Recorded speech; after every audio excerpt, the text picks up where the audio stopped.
pals. Welcome to year 2021.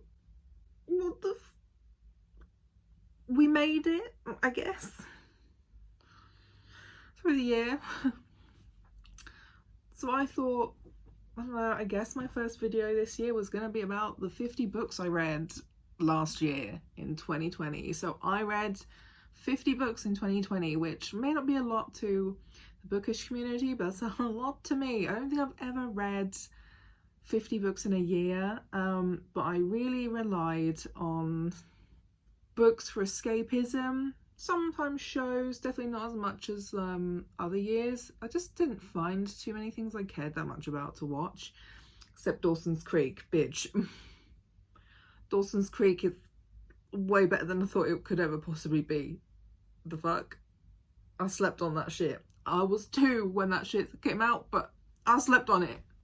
So I thought I'd kind of quickly go through the 50 books I read this year.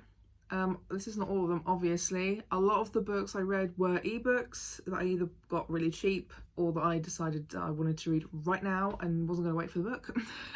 So the first book that I finished this year was Biting Anorexia, which was a non-fiction memoir. Probably one of the better eating disorder, mental illness memoirs I've read, because it also had like a moral happy ending, a sense of hope, whereas especially eating disorder ones don't always have that in the end. So I enjoyed that. My next book of the year was Heartstopper Volume 3. I enjoyed these books a lot. They're a great time, very fluffy, except I really wasn't prepared for some of the things that are discussed in that book. Eating disorders is kind of the main one. It was very subtle, and if anything, that triggers me more than really overt disordered eating behaviour. So even though I do really enjoy them, and I did enjoy that volume, I just wish I knew before I read it. The next book I read was Memories of Old Sussex, which was a really short non-fiction book about basically the area I live in. Learnt some stuff, skimmed a few pages that I found really dull. Not really much to say on that one. I then read Chew Vampire 1 through 7. I have not read any more of those. As I keep saying over and over again, everywhere, I'm trying to finish or at least read a large chunk of books that I already own or have bought in the last few years. As I have not bought any of those in a while, Chew Vampire will just have to hold off for a little while, but I really enjoyed reading that. There is a video of me reading that series on my channel, so if you really want to know more about what I thought, go check out that video. Then I read, I don't know what order I read these in, because I'm pretty sure I read these 3 books in between other books as well, but it doesn't really matter. I then read Alice Oseman's 3 at the time novels.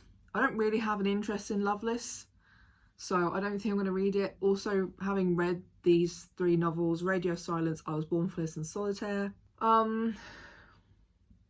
they're like enjoyable, but I don't have the same I don't know, I just don't have the same level of enjoyment that other people seem to obviously have. So like, they were fine, but I'm glad I didn't pay more than 99p each for those. Solitaire was my least favourite. I found the plot kind of confusing. A lot of it didn't make sense. There were a lot of like loose ends that were never tied. I Was Born for This was half the book was my favourite, half the book was not my favourite. I find fandoms kind of scary. I don't really like fandoms very much, or like super fans. Like, yes, I really enjoy things, but also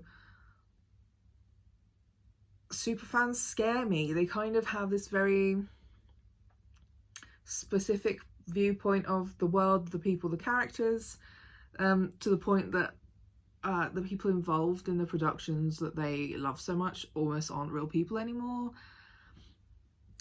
I won't say any more on that. So that's kind of why I didn't enjoy that book as much either. Radio Silence, I found, spoiler alert, Alid's mum kills their dog. Just fucking goes and gets the dog put down. So there's points in that book that I found very confusing and weird. And also for both Radio Silence and I Was Born for This, the main characters are all queer POC, and we know the writer is not a POC, so there's that kind of issue and discourse that the book community has been having for forever. So yeah, even though I enjoyed these books, as a white reader, I don't really know how accurate or great representation these books are of people of colour. That was a quick summary of my thoughts of those two books.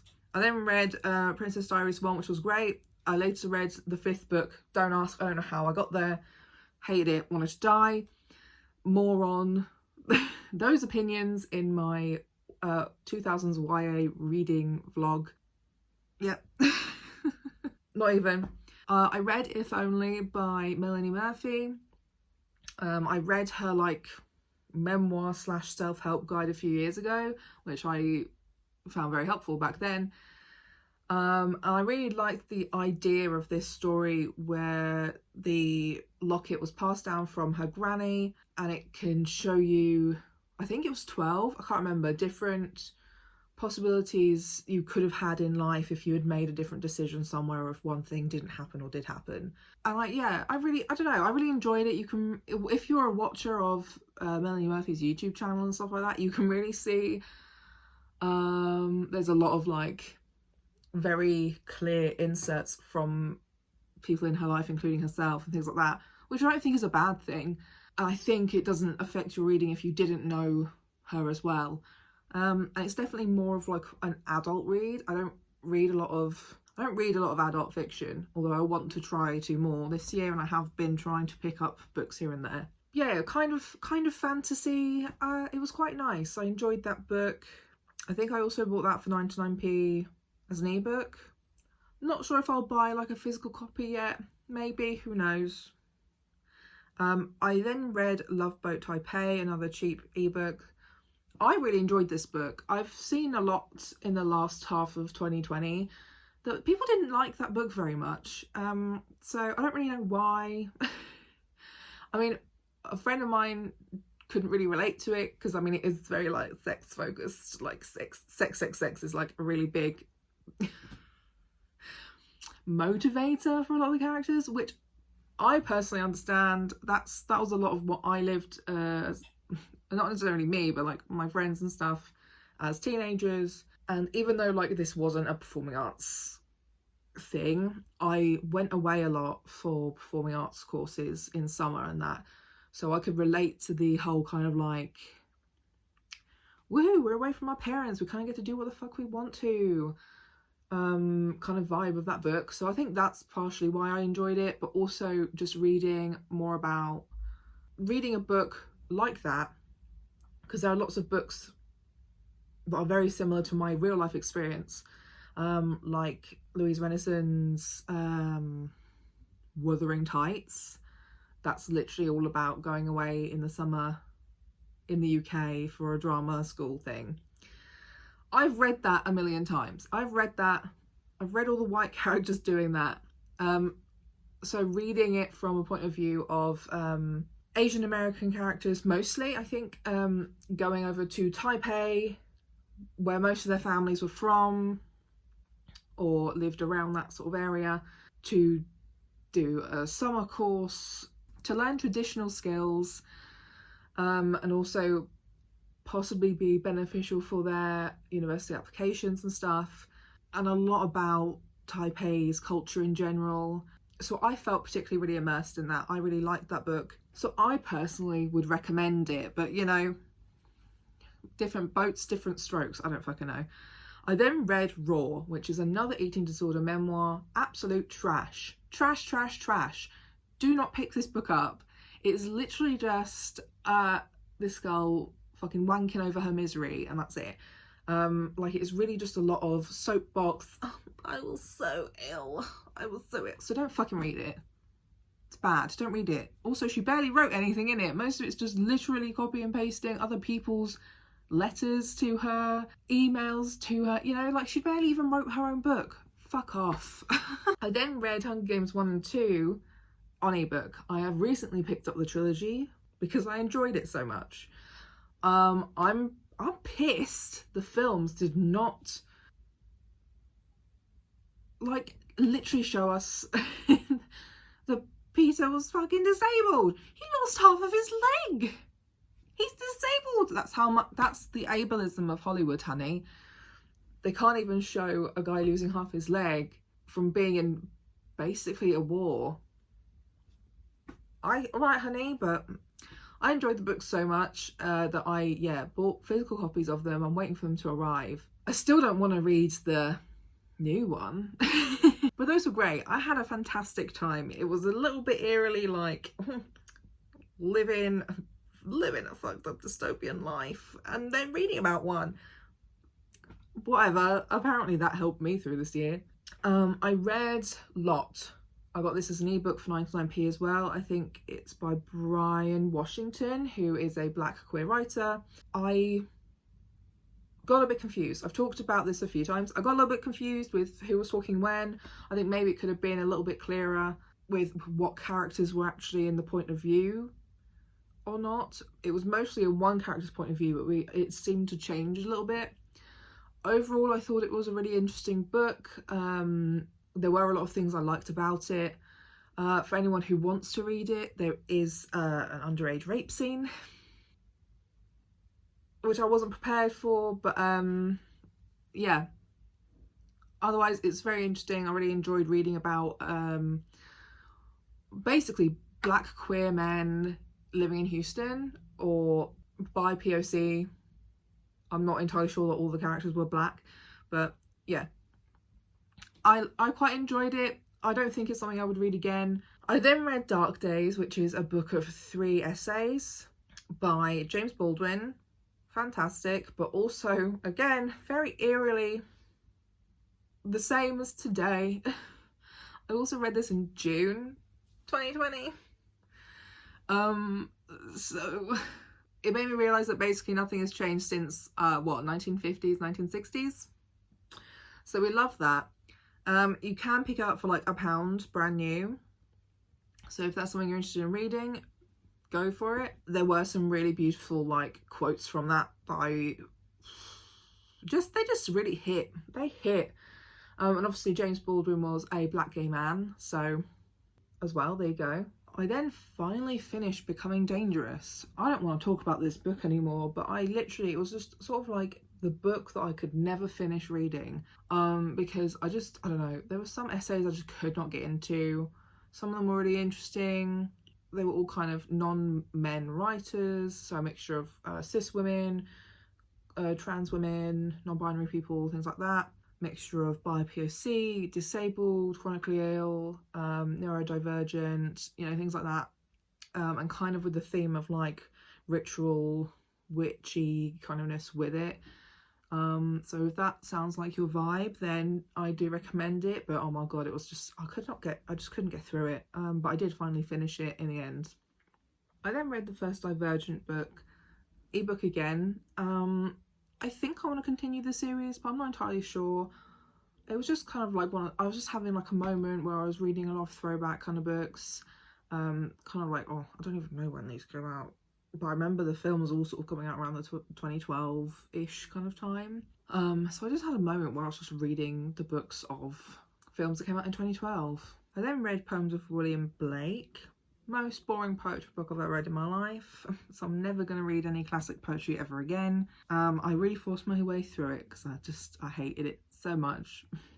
I then read How to Give Up Plastic, which was better than I thought it was going to be because they actually remembered disabled people exist. Holy fuck. So if anyone wants to learn more about how to be sustainable and how to give up plastic, I recommend that book because it's relatively interesting, has a lot of facts and figures, but yeah, as I said, it actually remembers disabled people. Like, it doesn't just talk about it as a white middle to upper class hobby. Like, it talks about it in like a real sustainable, thing that we should be thinking about everybody and not just like what's best for rich people. I then read I then read Cemetery Boys. There we go. It obviously wasn't this copy, but the arc is up there. But I wanted to just show off my nice hardback copy that I ordered after reading it, because I had a great time reading that book. Beautiful, mwah, trans Latinx, MC, neurodivergent, love interest, ghost boyfriend, supernatural. Again, another sort of like a whole other culture that I'd never experienced or heard anything about, because I'm white and English, and we have no idea how to experience other people's cultures without disrespecting them. So there we go. But yeah, it was just a really beautifully woven fantasy. I don't know, it just really took me out of the world I'm living in right now into like something else entirely. Made me fall in love with the characters so much. The ending was kind of predictable. I thought it might have just been me because I studied writing, but I don't know, it seems to be that a lot of people guessed the ending. Besides that, I think it was an amazing book. Couldn't recommend it anymore. And if you want any more of information on that as well, I wrote a whole blog post specifically dedicated to this book that you can go read. I then read Fruits Basket's 1 to 4 books. I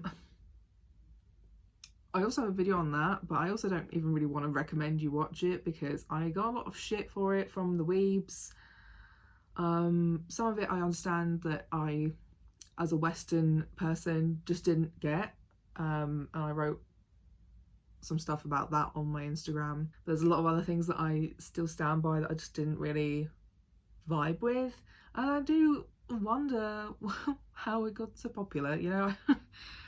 But whatever, I'm not going to talk about that anymore either. I read From Baghdad with Love, which I then gave to a friend of mine. Again, that was okay. Didn't have a sad ending, thankfully. There were some sad bits in it because, spoiler alert, it's about a guy trying to rescue a dog from Baghdad when he was at war there, and there is a lot of dog death and a lot of death, like human death. So, you know, it's not a book that I wanted to read again, which is why I then gave it to a friend who I thought might enjoy it as well. But that's a memoir, all truth, basically. Yeah, it was pretty interesting, but again, I just wouldn't read it again myself. I then finished Transformation, which is a short novella size episode of like a whole series of erotica. Again, I've talked about this book a few times. I think it was in my wrap-up video from like a few months ago. So if you want to know more, really, go watch that video. It was fine. Not really my vibe. I didn't really enjoy the writing that much, but I wanted to know what happens next, but I don't think I'll continue. I don't think it's worth it. I read My Mad Fat Diary, again, because it kind of came from a TV show that I enjoyed. And yeah, I mean, it was okay. I enjoyed it. Definitely, I spoke more on this in my 2000s YA as well. You know, it was enjoyable, but I have a conflicted relationship when it comes to slurs being used in books. That's all I'm gonna say.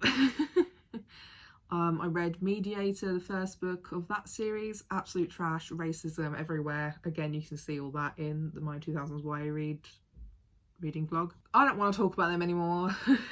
I read Pretty Little Liars, the first book. Pretty good, actually. Way better than I thought it was going to be. Way more inclusive than I thought it would be. I mean, all the main characters are white. The only character that is canon, not white, is Maya. And I know she dies soon, so, because I watched the show a bunch of times. I mean, I know they don't kind of correlate the same, but I have a feeling she must die because she's in it very early, you know? But it was good. I really enjoyed it. I think I would like to carry on reading that series, possibly. I read Gossip Girl books 1 through 7. That was a great time, to be honest. Everyone's gayer in the books. I will be posting a video about that experience specifically soon, but I did also talk a little bit about it in my 2000s YA when I only read the first book. And then I actually read the entire Harry Potter series this year. I saved it till last because I literally finished the Deathly Hallows book as my last book of the year. I made a video about the first two, if you want to watch that. And again, very conflicted feelings. As someone who grew up loving Harry Potter a lot, at least the films, it's not been fun seeing how much of a transphobe JKR is, and how that's just encouraged so much transphobia as well. The books are a mixture of nostalgia, finding new things to love about the series, but also seeing how terrible, one, of a writer she is, but also two, how like terribly biased and bigoted she is too. There is so much ableism in these books. There's so much racism and xenophobia in these books. Sexism. As someone who calls herself a feminist, the only way any of these female characters are allowed to be worthy is being the perfect housewife and mother. And like, even though these books have such an underlying accidental gayness to them, they are not canon. So, you know, great time. And I guess now it's just, what am I planning to read? How often, like, how many books am I planning to read this year? Well, I kind of said to myself, I'm going to start with 12. One book a month. We'll see how the year goes, basically. I wrote a post not long ago with short reads to try and boost the Goodreads numbers. So I have, those are all books I own. So I do want to try and get through a lot of those. So if I do get through my 12 quickly, then I'll boost it to 50 again. And then we'll see, you know, we'll just take it how it goes. I'm hoping this year might be less time spent at home, because I'm going mad. I'm going insane. I really am. I've been in my house since March, and I've only really left for hospital appointments, and maybe like 5 times not hospital related appointments, you know? And on that note, thanks for watching. Leave a comment down below, what is your first book of 2021 that you're going to read? Tell me. Leave a like on the video, subscribe to my channel, I really appreciate it. And I'll see you next week with what? God knows. I'm barely existing right now, so bye.